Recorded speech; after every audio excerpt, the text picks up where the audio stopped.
Yes, that's better. Say hello, guys. Hello, guys.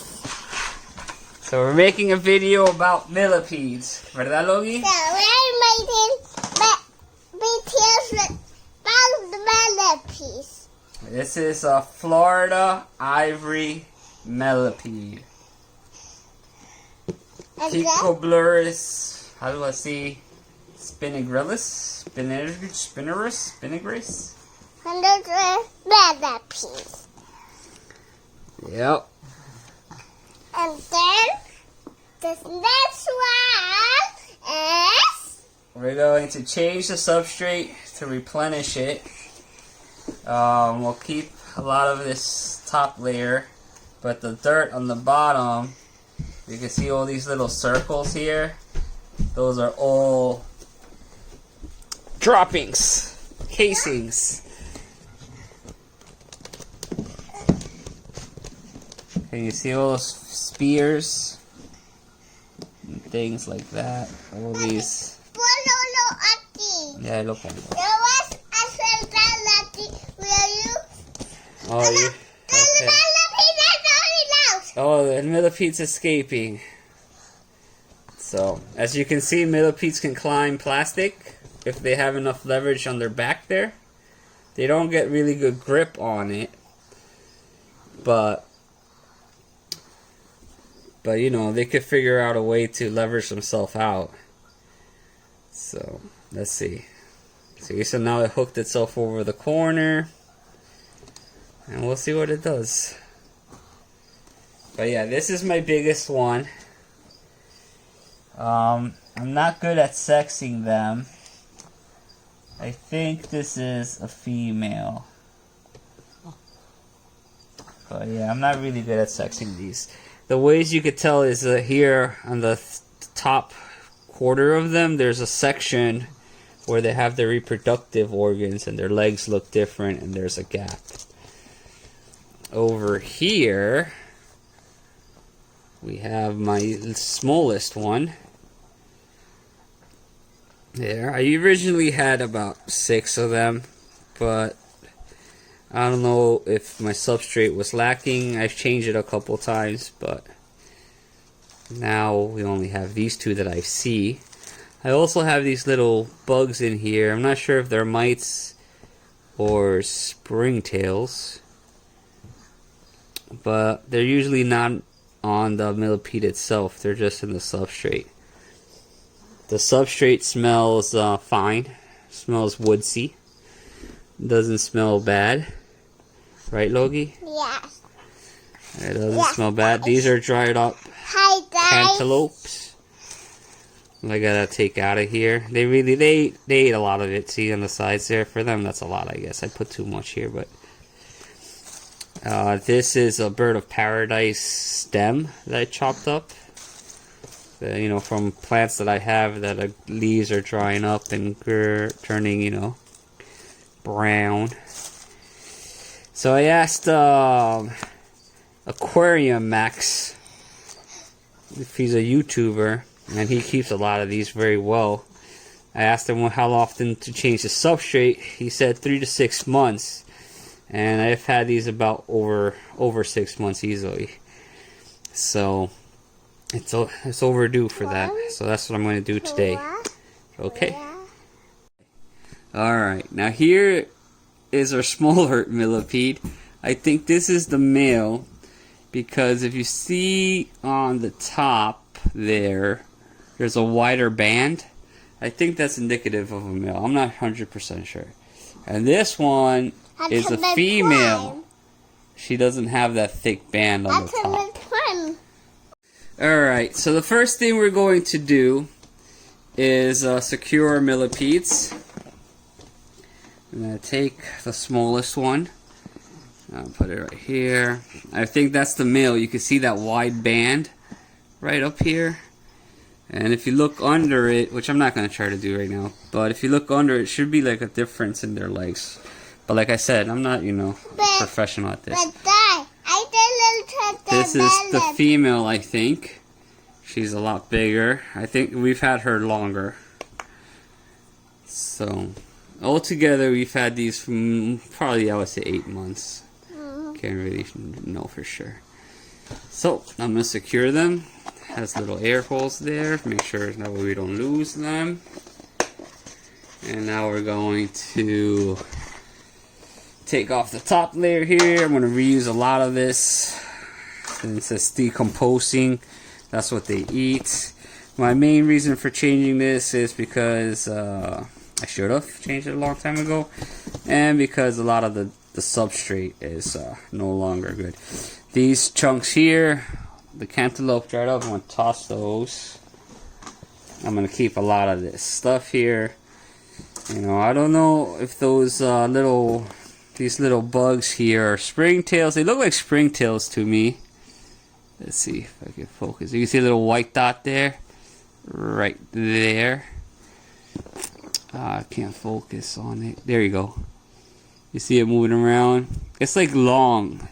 It might say see them as round, but you know, I don't know what that is exactly. But I think they're springtails. If they're mites, they're mites, but they don't seem to be bothering the Millipedes, so we'll see. The ones that I lost, they lost right away after I bought them. So I don't think it was the mites that did it. They died like within a week of purchasing them. I got them from Jungle Bob's out in Long Island, Selden, and I went back for more to see if you got more. So we'll see.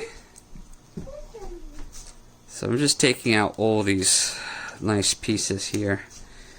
I think that's still good stuff. And now I'm concerned about throwing away all this because since I do have a male and female, you know, I don't know how the eggs look like.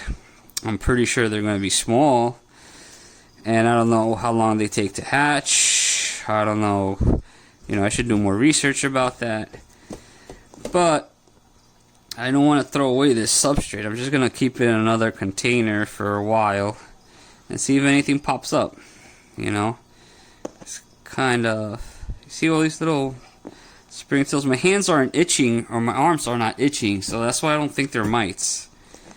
You know, usually when you have mites, your forearms start to itch, your face starts to itch, and we don't have that problem here. You know, my son would be telling me he's itchy if he was. He's 3, by the way. So now I'm just gonna look around, not like disturb anything too much. And you see I have in here, so this substrate consists of Reptisoil, which I think is safe to use. Organic compost usually has, sometimes it has perlite, or miculite. Reptisoil doesn't have that, it just has sand and stuff. You can find organic potting soil without it and use that, you know. But I didn't do it. I like this Reptisoil stuff. And I put some wood pellets in here that I soaked in water so they turned to dust. And that's what I used. So now I'm going to transfer this dirt onto another. Sorry about all the moving and stuff. My son's the cameraman. So I'm going to transfer all this to another container, just so I can get a better look, and also so I can put in the fresh ones, obviously. So I'm going to transfer all of that. I'm not going to really clean out the bin, you know, because the Millipede decomposing things have microorganisms that I'm pretty sure are beneficial for the Millipedes, even though I haven't read the paper on it. I'm just guessing here, but it makes sense in my mind. Alright, I want to show you guys here. You see these round balls here? That's all the Millipede fecal matter. See how much it is there? It doesn't smell like poop. It smells like wood. We wouldn't keep these things if it smelled like poop. But yeah, there's a lot of balls here. In certain areas there's more than other places. So I'm pretty sure you could probably use this as good composting too. So I'll figure out what to do with it. But like I said, I'm going to keep it separate for a while to see if anything pops out. I don't really see anything crawling around that looks like a millipede other than these little springtails or whatever they are. But I'm just sharing my experience with you guys. I'm not trying to educate, really. Maybe bring awareness to it, if anything. But I just want to share my experience with it, my learning experience and my keeping experience, and you know how I found out. A lot of this stuff I learned from online, of course, YouTube, Instagram. I follow Bugs in Cyberspace. He's helped a lot with my education in this, and Aquarium Max, and you know, a lot of other YouTubers that are very, very helpful and much, much more knowledgeable. I'm like the student, and those are the teachers, basically. Alright, so my son Bumblebee here, he's going to show you how he puts the dirt in here, nice and carefully, slowly. And this, like I said, is Reptisoil. You can see that, Reptisoil. Cost me $9.99. This thing lasts a long time, you know, especially since we don't have that many enclosures and pets, whatever. My pet ultimate plan is going to Despacito. baby. So the Reptisoil I really like. It has peat moss, soil, sand, and some carbon. That probably explains why we might have springtails, actually. But it's super safe to use right out of the bag. So we're gonna put this, and as my son is pouring that, this is the decapsulated. I think it's oak. I'm not sure. I bought this on Amazon. They're pellets, wood pellets that you buy to put into your smoker for barbecues. 100% natural, obviously, because it's going to human food. And all I did was I put those pellets in water, and it dissolves them into this dust here. So this is the wood thing that I'll put in here also. So I'll put, you know, a lot of it, because this is what they eat. They eat this stuff when it decomposes. One thing that I've been wanting to do that I haven't done is I wanted to get the BioDude's Bioshock, which is like all the funguses and microorganisms that kickstarts all this decaying stuff. I haven't done it because I just haven't done it. But I think that would be interesting to put in this mix to help, you know, kickstart it and all that stuff. So you can see we're being very generous. My son is getting his PJs dirty, even though it's like 2 o'clock in the afternoon. But, you know, it's quarantine. We do what we want now in our home. So I'm going to put this in there. And Logi, más. Necesitamos más. I'm also going to use, these are magnolia leaves. I also bought at Jungle Bob's. It cost me $3.99 for the whole bag. Was like up to here full. These are hard to find stuff, you know.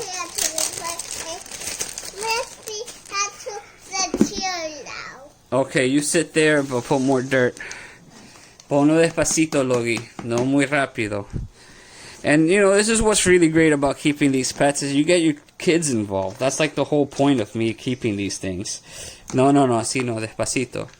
You get them interested in nature. We live here in New York City, and, you know, I grew up here in New York City my entire life, but I was lucky enough to have family in South America and Ecuador, and I would go visit the forests out there, the jungles, the ranches, and all that every summer. So we're hoping to get that experience kickstarted with my son. Ya no más, Logi, ya no más. So I'm filling it up this much because you can see we have the air holes here. And this container, I think, has too many holes for millipedes. But I like it because it's clear, it's visible, and also forces me to spray it more often, which also gives me opportunity to check out the animals, make see how they're doing. I think that might be the reason why I kept losing them, mostly because of my spraying. My spraying wasn't on point. I wasn't doing it often enough. Now I keep this very moist and not like drenched with puddles, but I keep it moist, and I spray it more often. And I think that's why my other millipedes are growing. So we're gonna keep it on this level here. I'm going to add a whole bunch of these leaves.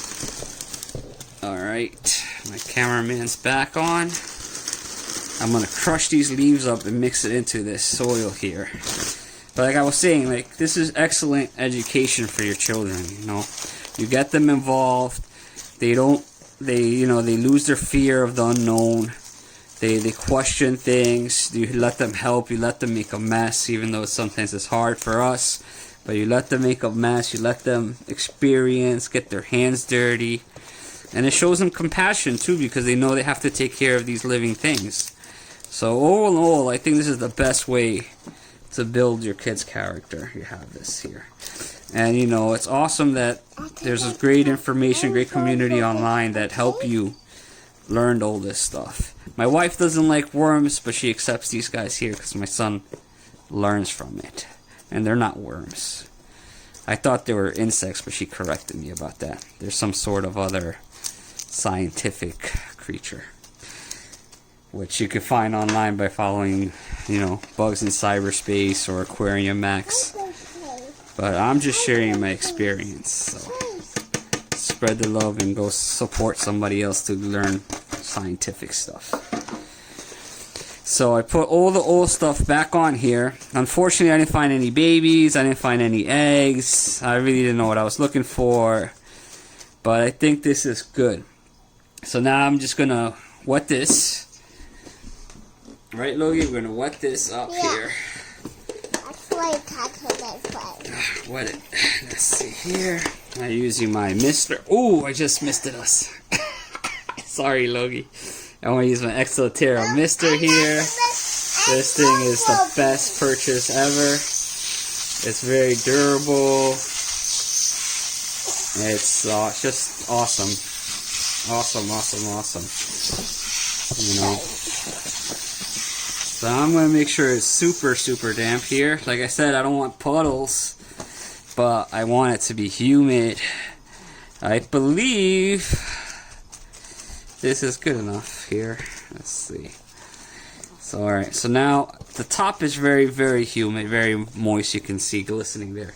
But now I want to make sure I have a little bit, so I'm going to pick a corner and I'm going to drench that corner.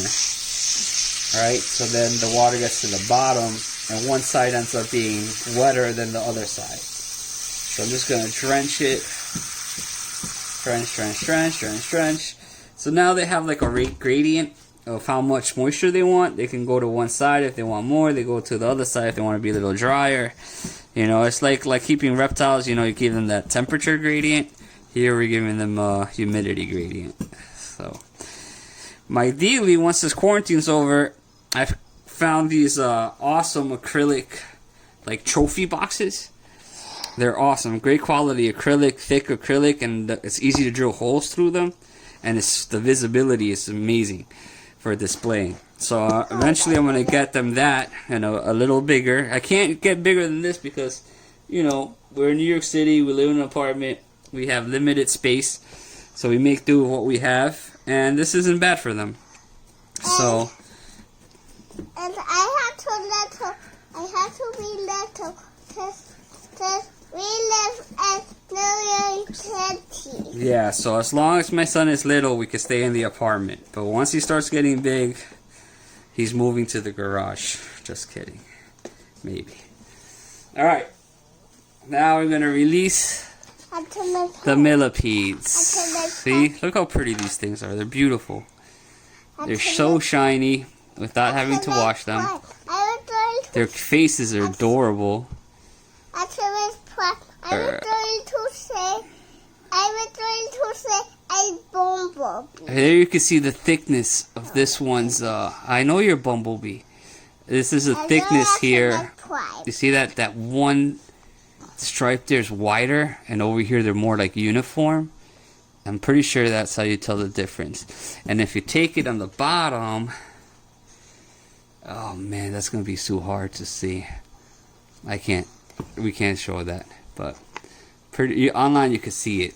There's you could tell, and I don't even know if this guy's mature enough. I know this one here is nice and big. They get 4 inches from what I've read. There you can see that wide band there. There you saw it better on the small one. So I think that's a dude, and I'm pretty sure this is a girl. But I love these things. They're awesome. Once they get them that nice acrylic thing, super cheap. You want to buy the trophy ones because they're cheaper than the ones for the bugs. But you just gotta drill your own holes. Alright. And you have to buy this house. Yeah, you gotta buy this house or something similar to this. But I think we're good. So I'm gonna take them out. Here you go. We didn't get inked by them. They do release chemicals when they're super stressed out from their side. It's harmless to us. It has a slight smell, not a bad odor, and it does stain your hand if you don't wash it off, but not detrimental. See, look at that white. There's that wide band I was talking about. So, if you have any extra information you want to share with everybody, if you want to correct me in anything or critique my little enclosure here, I'm all open for that. Don't forget to like, subscribe, and give us some love. You know, share our videos if you want, and give these Millipedes a chance. They're awesome critters to, you know, share your home with. All right, thank you for watching. Bye.